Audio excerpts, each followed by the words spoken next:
नमस्कार दोस्तों, मैं राहुल शर्मा आप सभी का हार्दिक अभिनंदन करता हूं टेक्स्ट बुक के प्लेटफॉर्म पर। आज मैं उस मुल्क के बारे में, उस देश के बारे में बात करूंगा जिसको आजाद कराने में, जिसको आजादी दिलाने में भारत का बहुत महत्वपूर्ण रोल रहा था। जी हां, मैं बात कर रहा हूं बांग्लादेश की। आज मैं बांग्लादेश को दोस्त कहूं या दुश्मन कहूं तो इसका शायद जवाब मेरे पास नहीं है, क्योंकि जिस तरीके की स्थिति बांग्लादेश के अंदर है, जिस तरीके से वो हिंदुओं पर अत्याचार कर रहे हैं, जिस तरीके से वो हिंदुओं के मंदिरों को तोड़ रहे हैं, तो शायद मैं उनको दुश्मनों की श्रेणी में लाकर खड़ा कर दूंगा। आप सभी जानते हैं कुछ दिन पहले बांग्लादेश की पूर्व प्रधानमंत्री शेख हसीना जी का तख्ता पलट हो गया था। कुछ कट्टरपंथियों ने बांग्लादेश की शेख हसीना को मजबूर कर दिया कि वो अपने पद से इस्तीफा दें और मजबूरीवश उन्होंने देश को छोड़ा और भारत की शरण में आ गई। आज बांग्लादेश की शेख हसीना यानी पूर्व प्रधानमंत्री कहां पर है, इसकी प्रॉपर जानकारी तो है नहीं कि वो भारत में ही है अभी या कहीं और चले गए, इसकी कोई जानकारी नहीं है। लेकिन हाँ, ये स्पष्ट हो गया कि भारत और बांग्लादेश के संबंध अब पहले जैसे नहीं रहे हैं, क्योंकि बांग्लादेश की नजदीकियां चीन के साथ बढ़ती जा रही है और ये लगने लगा है कि बांग्लादेश भी पाकिस्तान की तरह ही भारत का एक पक्के वाला दुश्मन बन जाएगा।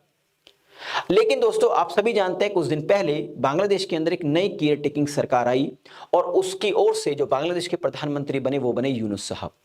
यूनुस साहब ने बहुत कुछ कंट्रोल किया बांग्लादेश के अंदर। उन्होंने जो हिंदुओं पर अत्याचार हो रहे थे, हिंदुओं के मंदिर को तोड़ा जा रहा था, ऐसा कहा गया उनकी ओर से, मैं नहीं कह रहा हूं, उनकी ओर से कहा गया कि हम इस पर ध्यान दे रहे हैं और ऐसा आगे से नहीं होगा। तो थोड़ा सा हमें भी रिलीफ मिला कि ठीक है भाई, एक सही बंदा आया है जो इस कास्ट सिस्टम में नहीं बिलीव करता है और वहां पर हिंदू भी सुरक्षित है। लेकिन दोस्तों, उसी इंसान ने, इसी यूनुस साहब ने, यानी प्रधानमंत्री जो है अभी बांग्लादेश के, उन्होंने कुछ दिन बाद ही पैरोल पर यानी जेल से रिहा कर दी, यानी जमानत दिलवा दी एबीटी के अध्यक्ष को, जिनका नाम है रहमानी, जिसका नाम है रहमानी। अभी रहमानी कौन है? तो ये एक आतंकवादी है जो लंबे समय से जेल में बंद था। शेख हसीना ने इसको जेल में बंद करवा दिया था, उन्हीं के समय से जेल में बंद था। अब जैसे ही जेल से बाहर निकला तो भाई इसने भारत के खिलाफ उल जलूल स्टेटमेंट देना शुरू कर दिया। इससे यह पता लग गया था कि अब बांग्लादेश पहले जैसा बांग्लादेश नहीं रहा, मतलब अब वो हमारा मित्र राष्ट्र नहीं रहा। अब भारत भी समझ गया था कि भाई हमारे सामने एक नया दुश्मन और खड़ा हो गया, अब दुश्मन से कैसा निपटा जाए।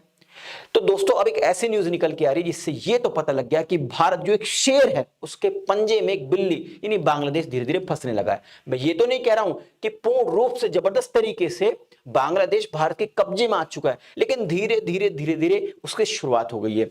आइए मैं आपको कुछ दिन पहले की कुछ न्यूज बताता हूं।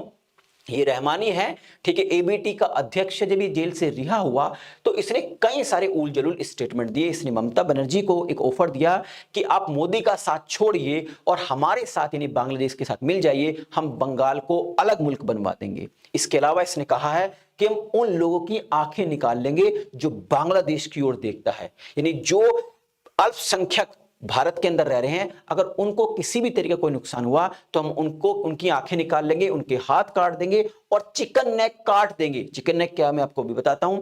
जम्मू कश्मीर को आजाद कराएंगे, बंगाल को भारत से अलग कराएंगे और खालिस्तानियों का समर्थन करेंगे। मतलब सारी की सारी एंटी इंडियंस इसने स्टेटमेंट देने शुरू कर दिए। मैं चिकन नेक के बारे में आपको थोड़ा सा बता दूं। चिकन नेक बेसिकली एक कॉरिडोर है, एक रास्ता है, हम भाषा में कहूं तो, जो भारत के जो नॉर्थ ईस्ट स्टेट हैं उनको भारत के अन्य राज्यों से मिलवाता है। जो नहीं, हमारे जो 7 सिस्टर स्टेट्स हैं उनको अलग राज्यों से कनेक्ट करता है। एक छोटा सा एक रास्ता है, लगभग 28 किलोमीटर इसकी चौड़ाई है। अब इसी को तोड़ने की बात की है, इसने कहा है रहमानी ने कि हम चाइना के साथ मिलकर इसको ब्लॉक कर देंगे, यानी कि बाकी जो हिस्सा है आपके जो 7 सिस्टर्स जो स्टेट्स हैं उनको हम अलग कर देंगे भारत से। खैर, मुंगेरी लाल के सपने अच्छे हैं, सपना देखने अच्छे हैं, ठीक।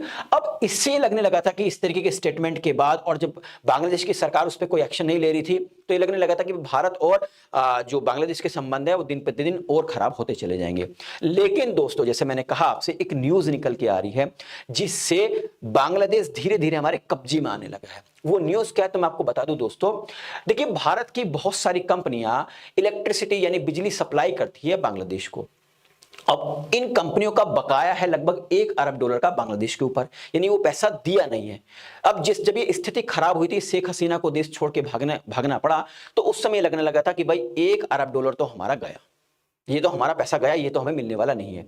लेकिन दोस्तों, अब उम्मीद जागी है कि ये पैसा तो मिलेगा। इसके अलावा बांग्लादेश धीरे धीरे हमारे कब्जे में आएगा। वो कैसे आएगा तो मैं आपको थोड़ा सा बताता हूं। देखिए, भारत की 3 कंपनियां हैं, एक अडानी पावर, एक पीटीसीएल इंडिया है और एक आपकी है आपकी क्या नाम SEIL। ये 3 कंपनियां हैं। तीनों के तीनों कंपनियां जो हैं बांग्लादेश के अंदर इलेक्ट्रिसिटी सप्लाई करती है। बांग्लादेश की जो टोटल रिक्वायरमेंट है उसका 20% जो पावर है इलेक्ट्रिसिटी है वो भारत से सप्लाई होती है।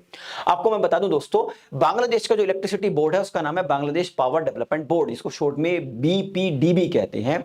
इस समय वो डॉलर के संकट से जूझ रहा है, यानी कि उसके पास पैसा नहीं है कि वो भारत को भी क्या कर सके, इस जो इलेक्ट्रिसिटी सप्लाई है इसका पेमेंट दे सके। मैं आपको बता दूं दोस्तों, शेख हसीना के टाइम में ही बांग्लादेश ने आईएमएफ से गुजारिश की थी कि हमें एक रिलीफ फंड दिया जाए, लेकिन उस समय आईएमएफ ने कोई फंड नहीं दिया था। तो ये यानी कि लंबे समय से ही ये पेमेंट से, यानी कि जो विदेशी मुद्रा भंडार है उससे बांग्लादेश जूझ रहा था। लेकिन दोस्तों अब इन कंपनियों के पास इतना पैसा नहीं बचा कि वो भारत की जो इलेक्ट्रिसिटी कंपनी है उनको पैसा दे सके। मैं आपको बता दूं दोस्तों, अडानी पावर के का लगभग इनके पास 800 मिलियन का बकाया है, जबकि पीटीसीएल इंडिया और एसईआईएल जो एनर्जी है उसका 80 मिलियन और 190 मिलियन के आसपास का इनका भुगतान है।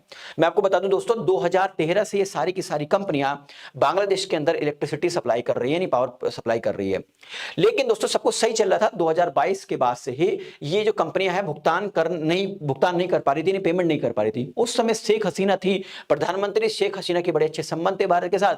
तो भारत के जो आपकी क्या नाम जो सरकार है उससे कांटेक्ट करके इस तरीके से कि भाई कांटेक्ट कर लिया, हम पेमेंट थोड़ा बाद में कर देंगे, तो चल जाया करता था। लेकिन दोस्तों अब जब सरकार बदली और वो एंटी गवर्नमेंट एंटी इंडियन सरकार है, तो फिर भारत तो अपना बकाया मांगेगा। तो भारत को लग रहा था कि ये पेमेंट हमें मिलने वाला है नहीं, भारत ने उम्मीद छोड़ दी थी। तो भारत की जो जितनी भी कंपनियां उन्होंने सोचा कि अब इनकी इलेक्ट्रिसिटी सप्लाई बंद कर देते हैं जब हमें पैसा मिलेगा नहीं। तो जैसी भारत की इन कंपनियों ने एक्शन लेने की कोशिश करी, तो तुरंत ही इस बोर्ड ने, जिसका नाम है बांग्लादेश पावर डेवलपमेंट बोर्ड, उसने कहा कि हम जल्द ही भुगतान कर देंगे, कृपया करके हमारी जो इलेक्ट्रिसिटी है इसको कट ना करें, वरना जो बांग्लादेश की जो इंडस्ट्री पूर्ण रूप से ध्वस्त हो जाएगी। मतलब आपकी डोर हमें पता लग गई कि कहां पर खींचनी है, यानी कि अगर आपकी इलेक्ट्रिसिटी को कट करेंगे तो आप हमारे आगे पीछे नाचेंगे, यानी हमने पकड़ना शुरू कर दिया आपको बता दूं दोस्तों, जैसे इस ग्राफ में दिख रहा होगा कि जो टोटल रिक्वायरमेंट है उसका 20% जो है इलेक्ट्रिसिटी का सप्लाई वो भारत करता है। अब कौन कौन सी इंडस्ट्री में जाता है तो मैं आपको बता दूं दोस्तों, एक तो गारमेंट इंडस्ट्री है और दूसरी टेक्सटाइल, और यानी कि ये दो बहुत बड़ी इंडस्ट्री हैं जिसमें इलेक्ट्रिसिटी की 24 आवर्स रिक्वायरमेंट होती है।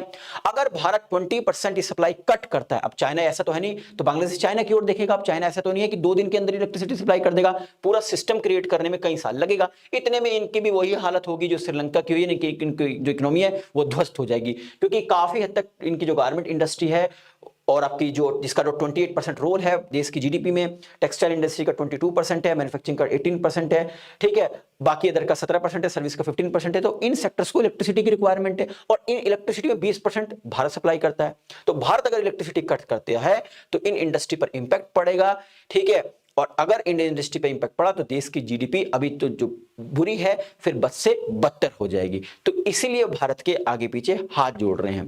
तो भाई पहले आप इन जो उल जलूल स्टेटमेंट आ रहे हैं आपके इन आतंकवादियों के, पहले इन्हें रोकिए, भारत के अंदर जो हिंदुओं पे अत्याचार हो रहे हैं उनको रोकिए, और भारत से गुहार लगाइए जो आपने शुरुआत कर दी है, ठीक है।